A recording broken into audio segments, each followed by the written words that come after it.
les jeunes, aujourd'hui un cours commun pour les 4e et les 3e sur lequel on va parler des translations.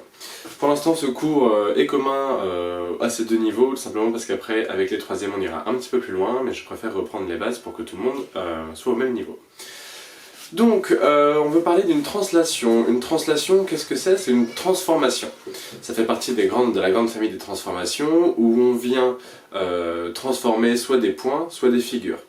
La translation est assez simple, car il s'agit, et alors là c'est un terme que tout le monde peut comprendre et qui serait bien de retenir, c'est un glissement. Autrement dit, si j'ai mon stylo ici, je le fais glisser, c'est une translation. Si j'avais par exemple, je le faisais tourner, ce serait plutôt une rotation. On a aussi les symétries, axiales et centrales. Mais là, pour le coup, la translation, c'est uniquement du glissement. Alors, je vous ai préparé des petits documents qui vont nous permettre de mieux comprendre tout ça. Donc, imaginons que nous avons une figure. On va commencer tout de suite avec une figure. Donc, une figure ABCD. C'est un quadrilatère quelconque, il n'a rien de particulier. Là-dessus, nous avons un point M. Qui est un petit peu plus loin, et il faut donc définir notre translation. Cette fois-ci, nous allons faire, je vais le noter un petit peu en haut, une translation. Nous allons faire glisser la figure ABCD par la translation qui transforme C en M.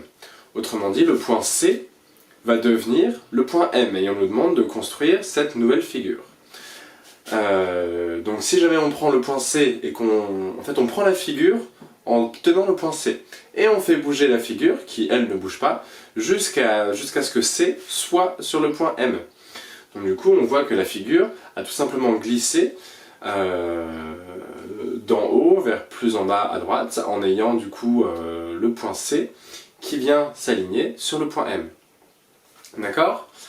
Donc c'est très important de savoir quelle est la translation, parce que si par exemple on avait eu la translation qui transforme A en M, ça ne nous aurait pas du tout donné la même figure. En tout cas, elle n'aurait pas été au même endroit, elle n'aurait pas glissé jusque là. Je vous mets une deuxième translation pour que vous puissiez bien comprendre cette histoire de point de référence. Nous avons du coup toujours notre première figure ABCD, et cette fois-ci, on va mettre un point J qui va être plus bas, et nous allons tracer la figure A', B', C', D' par la translation qui transforme A en J. Donc autrement dit, nous allons tenir la figure ABCD par le point A et nous allons faire bouger cette figure jusqu'à ce que A soit devenu le point J. En tout cas jusqu'à ce que A soit superposé avec le point J. Et du coup à ce moment-là il va falloir tracer la même figure, mais qui va être du coup une figure transformée par la translation qui transforme A en J. On verra plus tard pour tous les détails de la translation et surtout comment tracer les translations.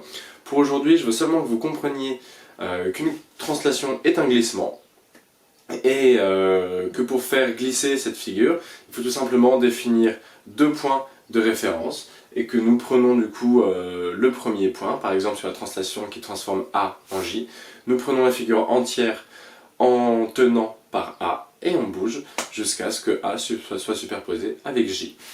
Voilà, vous avez quelques exercices à faire sur le Padlet, je suis persuadé que ça va aller. En tout cas si jamais il y a des soucis vous pouvez m'envoyer un mail, il n'y a pas de problème, je suis là pour y répondre. Bonne journée les jeunes, à plus tard.